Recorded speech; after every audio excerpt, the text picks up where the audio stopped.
everybody. It is Friday, and that means it is time for another episode of Pink Sheep and Friends.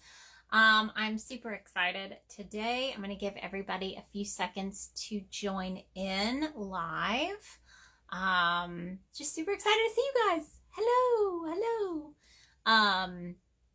We don't have any super big announcements. I will tell you guys, we sold out of our Halloween mystery boxes this year. Woohoo! Super excited. We're really excited to get those out to you guys, but we did decide to do some mini Halloween mystery boxes. They are $25 mini mystery boxes. We still have a few in the Etsy shop, so if you want to check those out, maybe you didn't want to splurge on the $100 box this year, totally understand. We've got some $25 mini boxes for you in the Etsy shop. So be sure to check those out if you want a little Halloween mystery surprise. Oh, I think that's everything. We released a pattern last week and we have hooks releasing next week. So right in between the two. And I will be going live. We have another Pink Sheep and Friends lined up for next week. So, as far as I know, these will keep going for a little bit longer. I may take a break for the holidays. I will go ahead and tell you guys, may take a little Pink Sheep and Friends break once we really get into that holiday season and prepping and all of that fun stuff. But for now, we are here. So I'm super excited today because I am going to be joined by someone that I have been following for quite some time. And, you know, we talk a lot in the crochet business about building a brand that's recognizable. So, you know, creating something that's unique to you and having a look that's kind of cohesive and where people will recognize that it's you when they see a photo, even if it's not you wearing the item. It's, you know, they can kind of tell that it's your design or it's your aesthetic. And I feel like this person has done an amazing job in being extremely recognizable with her work. So I am super excited to announce that this week's guest is Ashlee Elle of the Dream Crochet, and she has already requested to join. So thank you, and let's go ahead and bring her on. Let's see, go.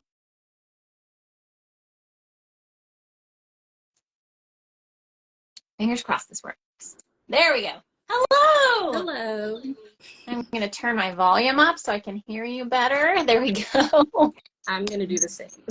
And always adjusting because Instagram always moves the camera whenever someone else joins. So how are you? I'm doing well. How are you? Oh, I'm doing good. I'm so glad that, Happy September too. Yes, you too. And are you ready for fall? I am obviously in a sweater, so I'm ready. My mind is already in the fall, so I'm ready to go. Well, I'm so glad that you were able to join me. We've been trying to get this to work for a little while. I think I hear this story a lot. I say that a lot because I do feel like we all have such busy lives, and you are not the first person that I've had to, you know, we come back around to it. We're like, okay, we're going to get to it. Yeah. Just like WIP projects, we get to it eventually. Yes, exactly. Well, like I said, so glad that you're here. And I would love if, and I'm sorry, my cat is rubbing his face on the tripod, so I'm trying to get him to move. There we go. If the camera shakes, that's why.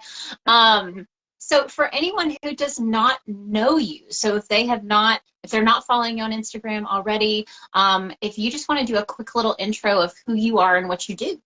Hello, I'm Ashlee Elle of the Dream Crochet, and I've been crocheting for about close to 15 years now. Started before college, like before there was even like a YouTube. Mm-hmm.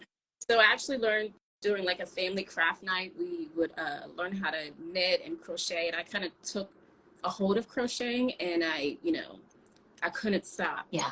And to be honest, at the very beginning, I barely knew how to make a scarf. Like they would be winding roads. Yeah. It would not be like how they're supposed to be. Kind. Exactly. It was creative. It was artistic. It did its thing. So like, you know, I kind of utilized crocheting as, you know, that passion that I was able to kind of find a sense of tranquility in, and also, you know, the opportunity to be creative at the end of the day as well. So yes, I truly love creating and making, and I love seeing what others create as well. It's just such a wonderful, you know, community of, you know, makers out there. There really is. I mean, I think that when I first started these Pink Sheep and Friends episodes, I Mhm. kind of worried, like, am I going to run out of people to talk to?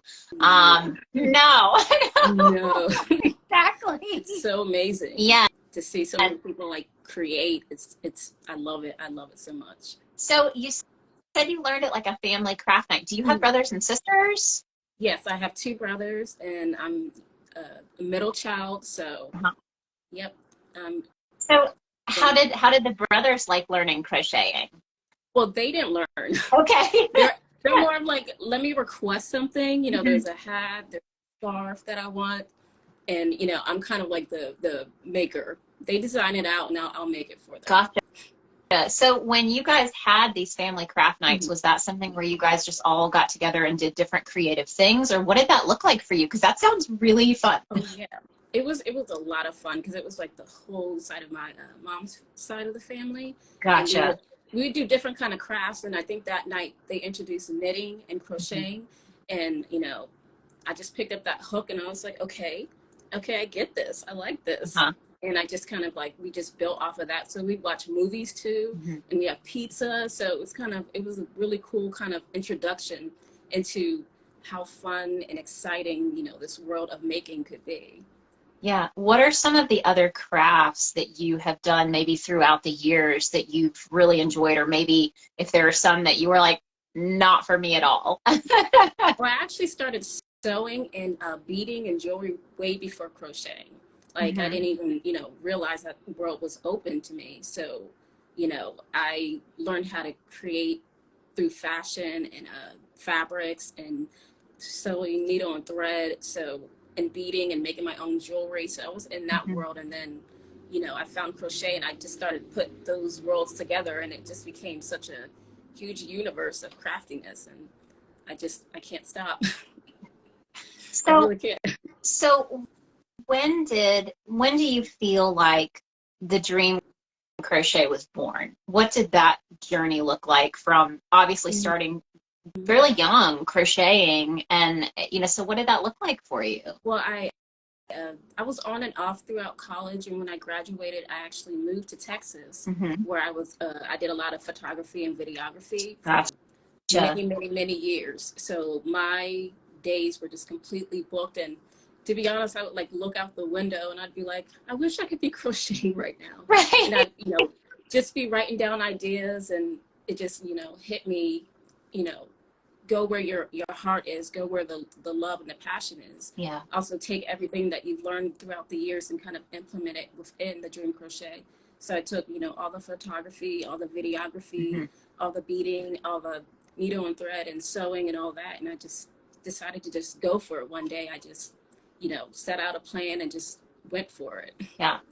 And that's just how it kind of formed, and I just kind of put these roles together. And you know, a bit of an introvert, so being able to be Mhm. creative is my way to express myself artistically.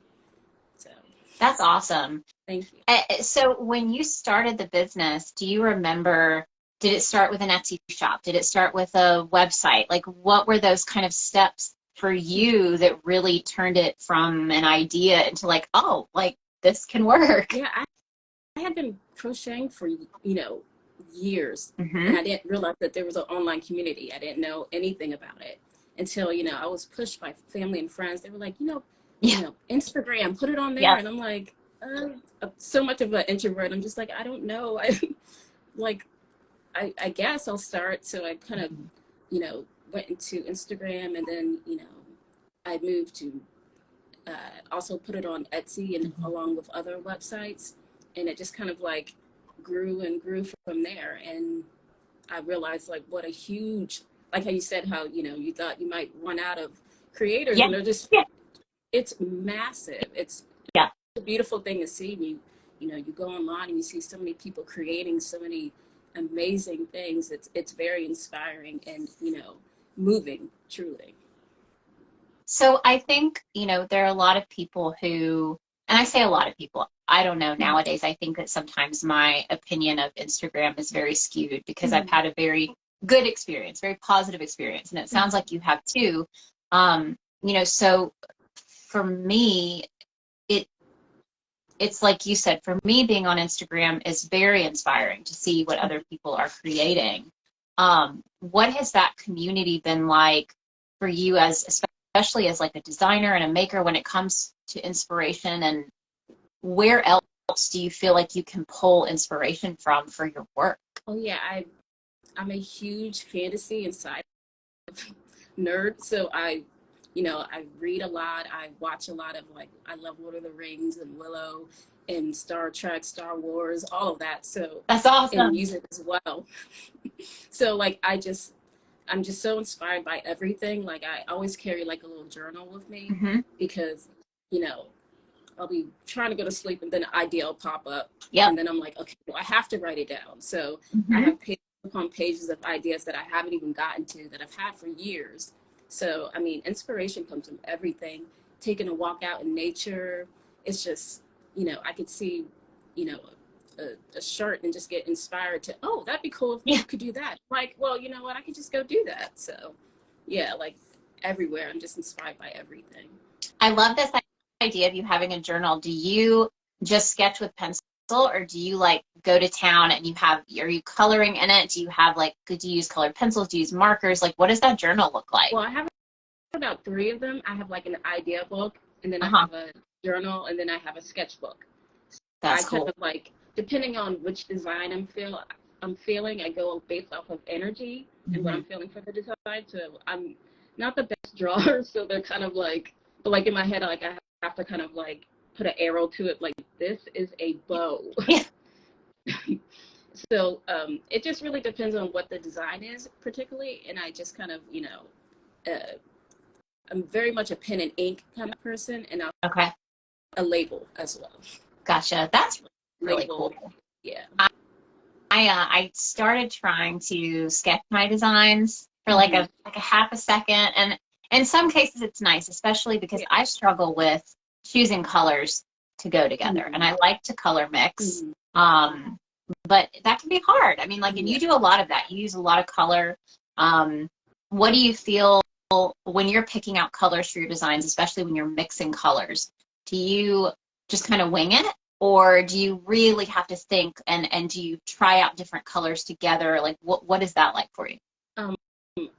A good project is when I can be able to like put them together. Oh my gosh, no.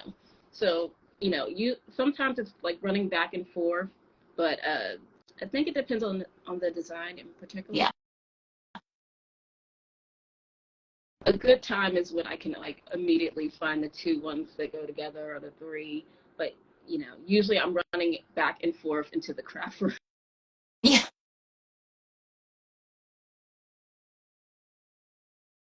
I think I lost you. Is that me? Trying to see if that's me. Let's see. Am I going in and out for you at all? Oh, no, you're perfectly clear. Okay. Okay. You went in and out a little bit there, but I think we're back. I would love to know, because you said that you learned crocheting pre-college. What did you study when you were in school? I actually studied journalism because Okay. I actually write a lot of poetry, so I love that kind of world of writing, which is why I have so many journals. Yeah. Because I'm always like writing down things. But yeah, I went to school for journalism and also learned photography and videography there too.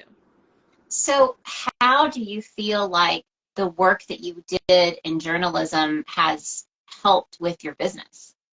I believe it helped in the sense of creating a story, because I like everything to have meaning. There's, especially when you're a creator, you're a maker, there's a story behind each and every design. And I think that's what makes it so beautiful. So I kind of implement that world into, telling a story from, like how you said, when you first pick your yarn, coming up with the design, writing out an idea. And sometimes things might not turn out the way you had originally started, but that's how stories go. Yeah. And, at the end of it, you kind of look at it and you're like, oh my goodness, I made this. This is such a wonderful feeling. And that's something, like, I said before, that I wish you could bottle that feeling up when you complete a project. Yep. And I just wish you could share it with so many people, because like it's truly exhilarating to have that feeling. So with journalism, I kind of take that story with every project and, how I create the photos and the videos for it. I just want to show the outcome of from beginning to end. So. Yeah, that's awesome. And you talk about bottling up that feeling. I think not just sharing it with other people, but like sharing it with yourself when you have a bad day, you know? For sure. Entirely. Because like, you know, I'd go to class and go to work, and then at the end of the day be able to pick up that hook and that yarn and like even do a few rows, that kind of that moment, that serenity that just kind of takes over, and you're in such a peaceful mind, like peaceful state of mind. And it's, you know, I wish everybody could experience that kind of like that moment where you're creating and you're just like in that moment, and to just be at peace. Yeah, I think that's why we all push our friends to learn to crochet. for sure. I'm like, please learn it. It's you'll love it. Right. So are you still in school now? Mm-mm. Okay. I graduated. Oh goodness, it's been over close to 15 years now. Yeah. Oh my gosh, I would not have guessed. Yeah. So do you do this full time now, or do you have other jobs or things that you do as well? I kind of I do it full time, and also I still do, you know, a bit of videography and photography and any other kind of freelancing. That's awesome. Work. Yeah. So all creative though. Everything creative. Like my world is just every day I'm thinking about creating. So I love to be involved with anything within that making world. That's awesome. And where are you located, if you don't mind me asking? Oh, perfectly fine. Texas. Okay, Texas. And that's what I looked, because I always try to see like where people live and where they're located, and I did not see that. That's really awesome. Yeah, I was born in Texas, and I grew up on the East Coast in Delaware, actually. Okay. And then after college, I got a job offer and moved back to Texas. So it's kind of weird how that circle came around. Yeah, I think there's a lot of people who kind of end up like we ended up kind of coming home. My husband and I are both from Alabama, and we spent about 7 years in Georgia and are now back in Alabama. So it's definitely a circular kind of. Yeah. Exactly. Is it nice being back near your family? It sounds like, because you had a close relationship with them. Oh yeah, my family both are on the East Coast, and well, actually all over the states. Okay. But yeah, family is very key. Yeah. How have they felt about what you have created for your life? I think they're like, it started that one night and it came to this. Like it's your fault, right? Whether you like it or not. It's not on me. You introduced me to this craft. I'm sorry I took it, and I just haven't stopped. So I think they're pretty amazed by it. That's awesome. Exciting too. Yeah. It makes a huge difference, I think, to have family that is really supportive and, you know, that wants to root for you and wants to see you succeed. And I think it's really special. It just makes it, I think it makes it a little easier, because, you know, being a creative is not always easy, as I'm sure you know. And I think just having the cheerleaders in your life that are willing to keep, you know, cheering you on and being supportive. And I would love to know for you. So I know for us, it has felt like we have met so many random people online that we've never met in person, who are just some of the most avidly supportive people of our business. And have you seen that being, you know, on Instagram and running a business online? Yes, it's also nice to go to a place where you can talk about yarn 24/7, or like hooks, or like crocheting, knitting. It's such a lovely, because before, you know, I even knew this world existed, this community, I just just be crocheting to myself, and then realize that there's so many people like who want to talk about it 24/7, just talk about everything and creating. And it's such a beautiful world that we all share, and we have this beautiful passion. And I think it's a beautiful thing as well that, you know, online we can spread that positivity, spread that energy, that creative energy, and support one another, and just like love the fact that we all we share this incredible, you know, making world together, and you know, kind of cheer each other on. And also, you know, we live it 24/7. Yes. It's like there's yarn all around you. So it's just like, No, I I just had someone send me a bunch of bulky yarn that they weren't planning on using, and I was kind of on the fence. I was like, I don't really have room, but I didn't really want to say no either, you know, because I could donate it too if I don't use it. But I really don't know where I'm going to put it. I have 2 boxes in the guest room, and we're supposed to have guests coming soon, and I don't really want 2 huge boxes of yarn just sitting on the floor, but I don't know where to put it. Yeah. So it's just, yeah. It'll find its adventure along. Right. So true. Well, I would love to know what your shift from creating to designing looked like, and when did that happen for you? It happened, I remember when I like I told you at the beginning, I barely knew how to make a scarf or a hat. So like making a sweater was completely, I was just like, I don't know. That's just so fun. I can't even see that. But I think one night I kind of like went into my closet, picked out a sweater that I already owned, and kind of was just like, you know, I'm going to figure this out. I'm going to figure it out my way, and I'm going to do it today. So I kind of like put this sweater on the ground, and I grabbed a journal, and I was just trying to figure out how it was constructed, and I figured out how to crochet it so that it would, you know, match up. And from there on, I was just like, I tried out my first sweater. Of course, it wasn't like the best sweater, but I loved it. And it did its job. It went over my head. It went through I had sleeves. It covered all the parts that needed to cover. Right? Exactly. It was a thing. It was beautiful. So from there on, I, you know, practiced over and over again. And that's another thing. What I love about creating is, you know, you just practice over and over again. And sometimes a design might not come out the way that you want it to, but you still learn along the way, and you take that knowledge and you apply it to the next design, or you retry again. That's the best part. So after learning how to make a sweater, I just kind of start sketching and start journaling and start writing down ideas. And I'm like, I can do this. I could just, you know, just keep on working at it.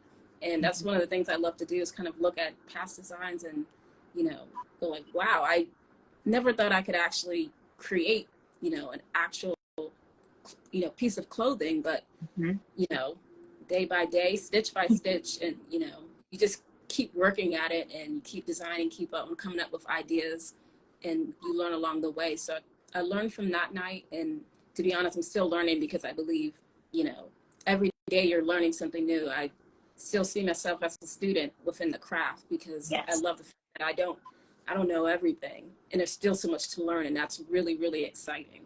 How do you feel like you've grown as a designer, and what are some of the things that maybe you see yourself continuing to improve upon as you continue to grow?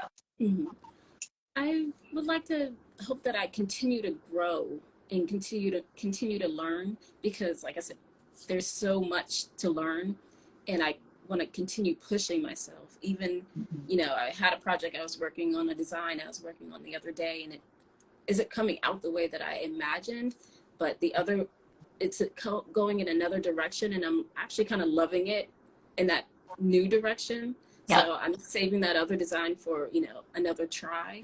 So I hope within the designing adventure that I continue to challenge myself. I think that's really important. And also not be afraid to kind of not have things go the way that I expect it to.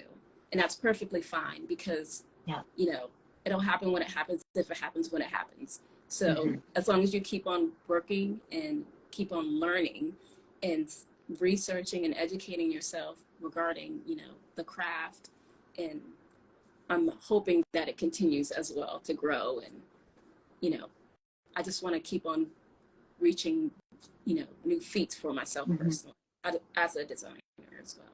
I love all of the clothing upcycling you've been doing. Is that something that you, if I remember correctly, I feel like you've done that for a long time, but I feel like lately you've had a lot of reels where you're upcycling like jeans and things like that.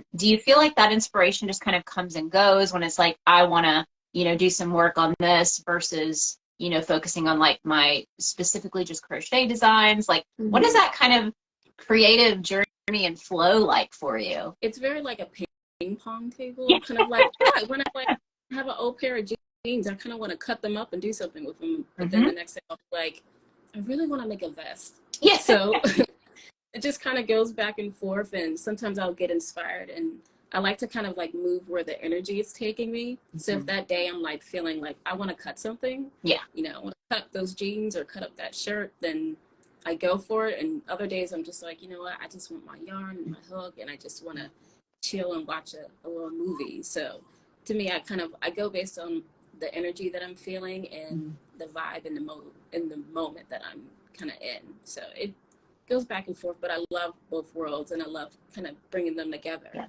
So Yeah, you do a great job with that. I mean, it's, you know, I mentioned this before, and I would love to talk about your Instagram feed in general, because I do feel like there are a lot of people who struggle to find their look and their aesthetic and their vibe on Instagram. And, you know, you have a very recognizable feed. You know, you have very recognizable work. And I think when your stuff pops up on my feed, I'm like, I know who that is even before I see that it's you, you know, especially with the backgrounds that you choose and the filters on the photos and the effects. And I would love to know, you know, I'm sure it didn't start that way. If I have to, you know, if I would have to guess, and I would love to know for you what that looked like in the beginning and how you kind of found your way to where you are now with your Instagram. Oh yes, it started probably around college as well. Okay. Being a bit of an introvert, I used photography and started putting myself and start doing creative self-portraits in order to kind of get out of my like little shell and be more, you know, express myself creatively. So with that, once I got more into crocheting and once I finished the project, I was just, how would I mix these two worlds together? And I just started experimenting and, you know, seeing what kind of pleased what I felt and what I liked, and that just kind of shifted from there. I'm like, I love fantasy, I love sci-fi, so I wanted to implement those kind of whimsical backgrounds into things and just kind of create this world, because the world of creating is so magical. Yes. You know, what we do is just extremely like adventurous, extremely, you know, one of a kind. So I really wanted to implement those two worlds of photography and, you know, creating and crocheting together, and you know, formulate this kind of my own little crafty world. Yeah. So yeah, a lot of practicing with editing and finding which aesthetic kind of like fit how you know, I liked what I liked. So it was a lot of like back and forth and trying things, just like with crocheting. It's like trying it, but then wasn't feeling it. I kind of went back and just found something that was, you know, that made me happy. How did you feel about when Instagram really switched and started pushing reels? What was that like for you? Well, I've been doing videography for such a long time. So I actually did a lot of like wedding videos and event videos. Nice. So I knew how to edit. So I just started reintroduce that back into my world and really started kind of researching and educating, and also how with my photography, I wanted to tell a story. So with my videos, I want to kind of give a very interesting, fun story of the creative process, and also with, you know, wearing the clothes and creating and making. So those two worlds kind of came together, and, you know, it just became its own little thing. That's awesome. I love that you weren't, you didn't have the initial like, oh, I hate it. I hate reels, you know, because I do feel like there's a lot of creators that, and I understand it. There are days where I hate reels, but I love that you had such a great attitude towards the change of like, okay, I have this background in videography. I already kind of know what I want my feel to be, and I'm just going to go for it. I mean, you're a very positive person. Yeah. I kind of see it like how I saw making clothes. I was afraid of clothes, but you know, I worked my way to it, and you know, I kind of went to it with open arms, so to speak. So that's how I kind of see it. It's just kind of make it your own way, make it fun for you, and when you do that with each and every kind of like little bit within life, you know, you kind of it makes it a little bit more. You'll find enjoyment within it. So I kind of took that same feeling into, you know, creating videos. Yeah. I would love to know know, because you said you still do a lot of photography and videography, at least whether it's a lot or a little. What are your favorite things to photograph outside of your own work? I love portraits. I'm more of a portrait, like one-on-one kind of person. I love being creative and also taking that individual story and formulating a story, a background, a vibe for them within photographs. So I love doing portraits because I did a lot of self-portraits before. So I love being able to create creative backgrounds and creative, environments for that. So those are awesome. my favorite. That and I love black and white film as well.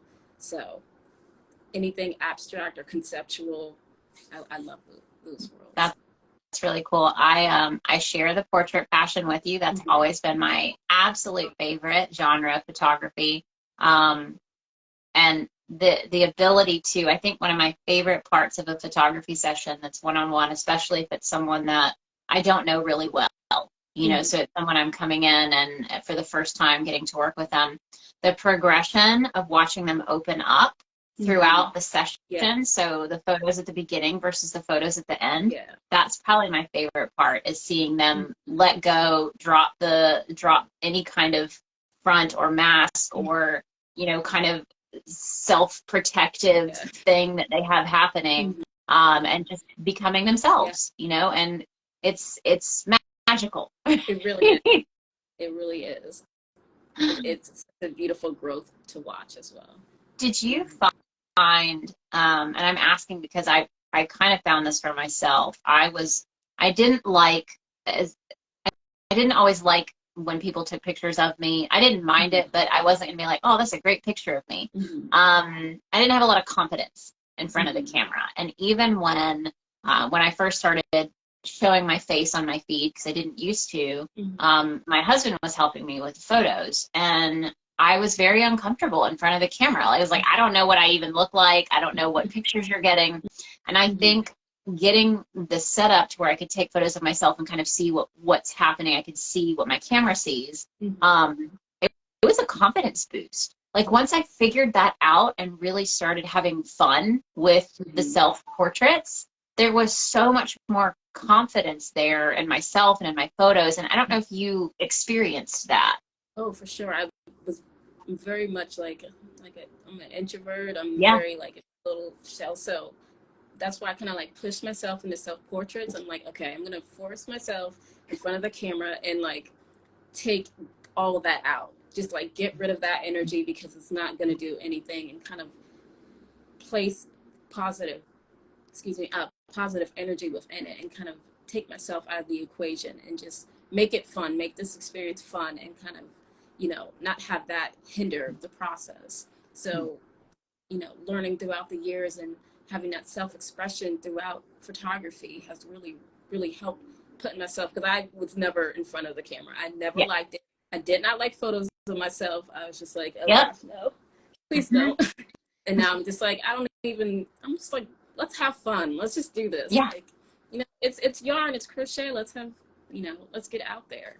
So I'm glad that putting myself in front of the camera has taken that away. And now I feel, a lot more confident, as you said, to be more expressive and be more vocal and be more, come out of my little shell and just, it's all good. It is. It's good. I think that was the best part is when I realized I just wanted to be myself in front of the camera. And so I don't usually wear a lot of makeup. So I was like, I'm not going to do that in front of the camera either. I'm not going to try to be something different. And then it just creates more work. I was like, who wants to have to like get all dolled up every time they get in front of a camera? Because once you run your own business, you're in front of the camera like every day. Exactly. I don't have time. No, I don't. If anything, I might put like a little bit of eye something on there. But outside of that, like I just, here I am. Yes. Yeah.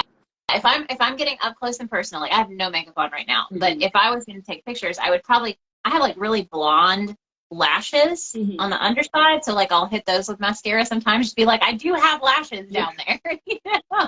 They are there. Yeah, same. Like I just put like a little bit Mhm. on my eyes, and then I'm good. Throw on my glasses. I'm good to go.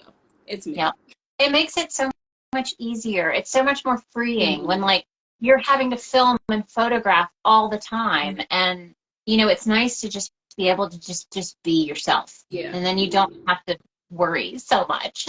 exactly. Because that's what creating is. It's just self-expression, creativity.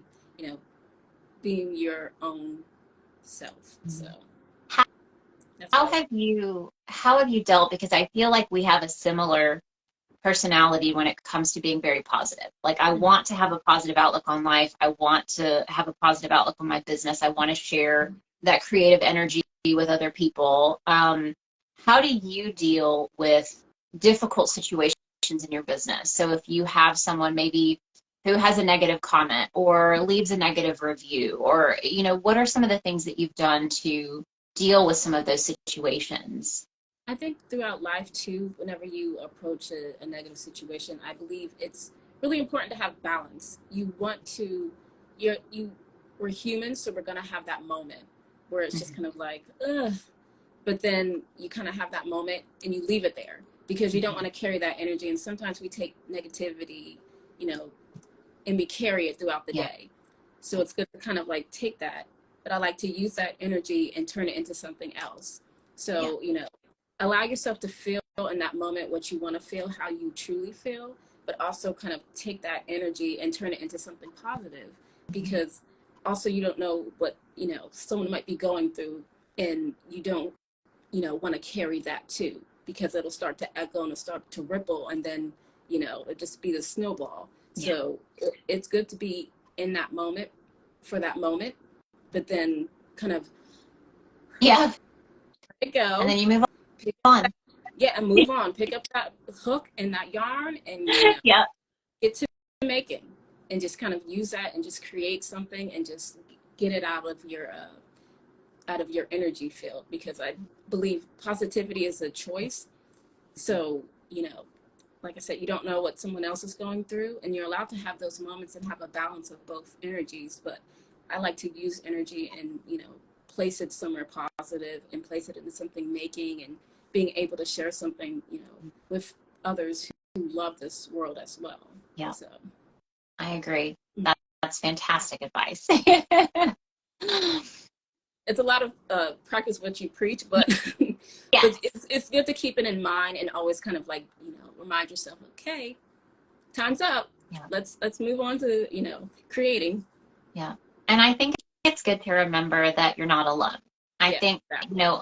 anytime you're running, even if you're running a small business Mm-hmm. and you have another job, Yeah. even if it's like a side hustle, whatever you want to call it, we're all going to have those moments where someone has something negative to say, Mm-hmm. or wants to be a butthole, whatever you want to, Mm-hmm. and I think if you have any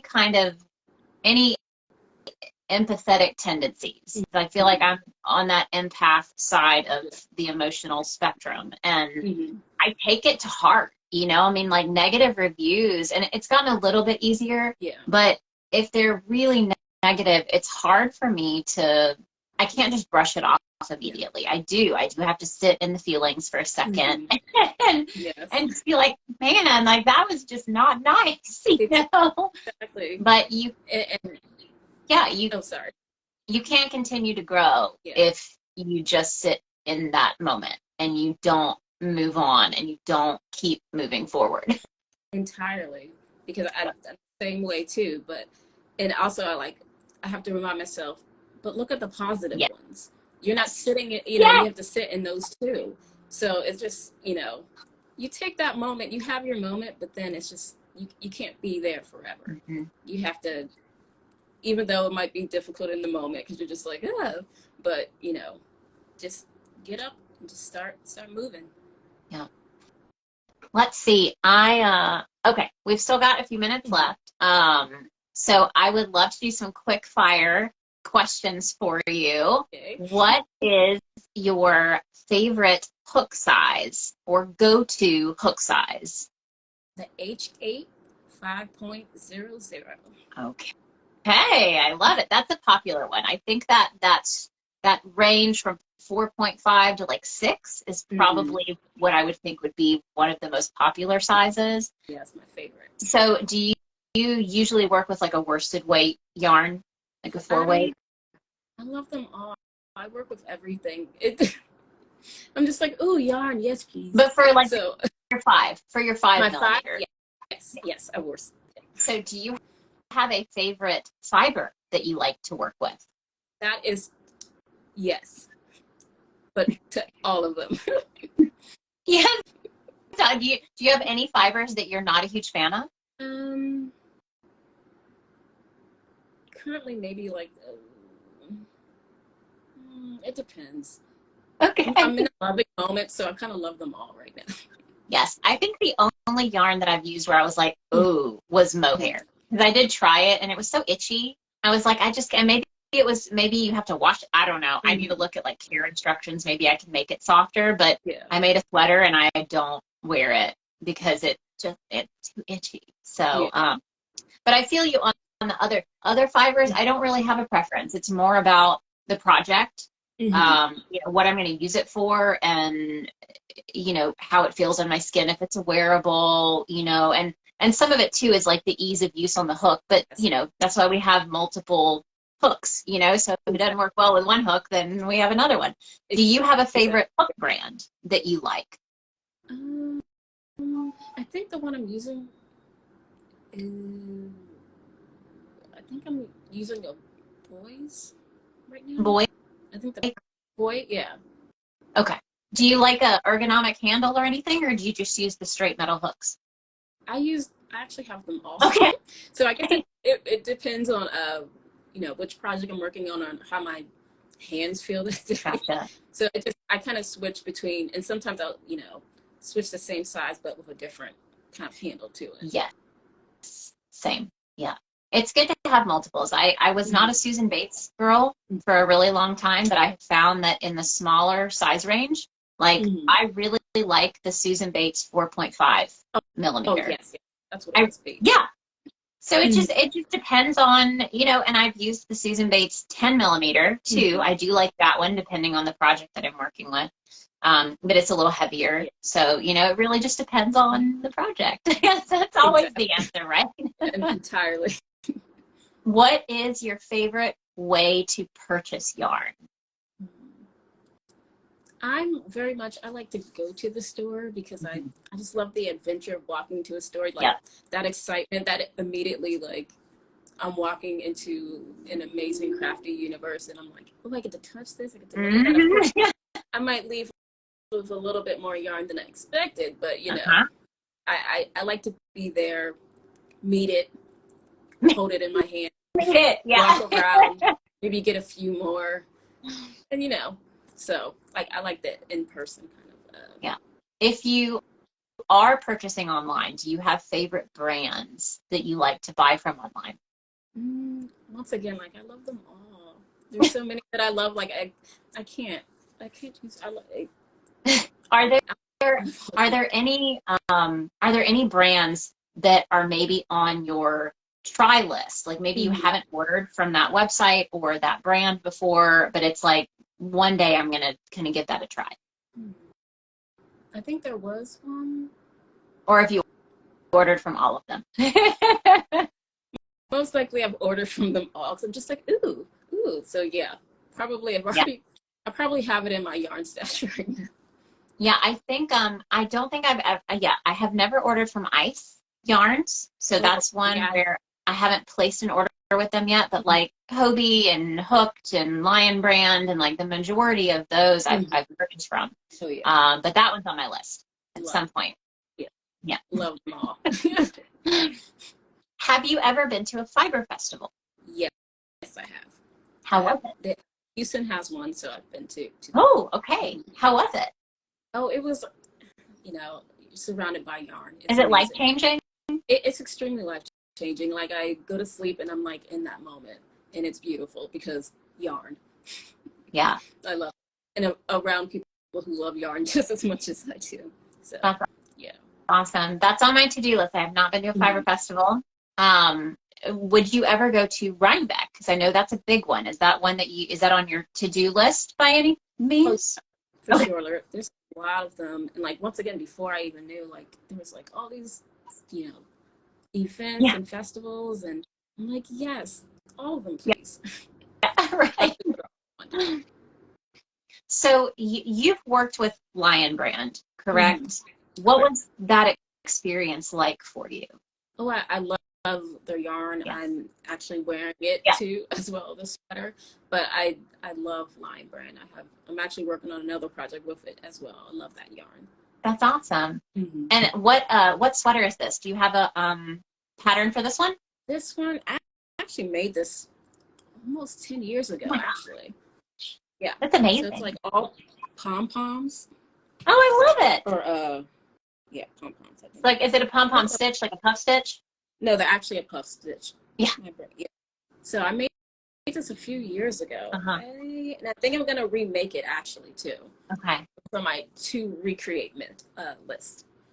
Awesome. And do you go back? So is that a pattern that you have that you're going to remake, or do you not have a pattern for that one right now? But this one, I don't think I do. I don't think I've ever made. I think I just made this one for myself, but I think I'm going to go back and make it in a different color and kind of. I'm loving right now revisiting older projects and kind of, you know, refreshing them decades later. Yeah. Well, decade later. Okay.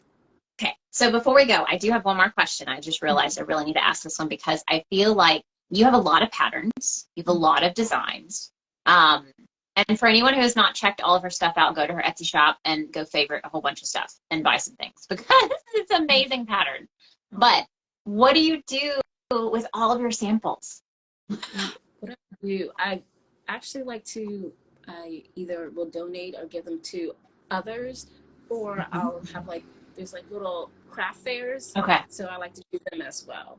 And a lot of them, the ones that I really have sentimental, like this one, it's almost 10 years ago that I made. Like I have to hold on to them because it's just, I love, you know, remembering, even though like the pom-poms are falling, the little puff stitches are falling.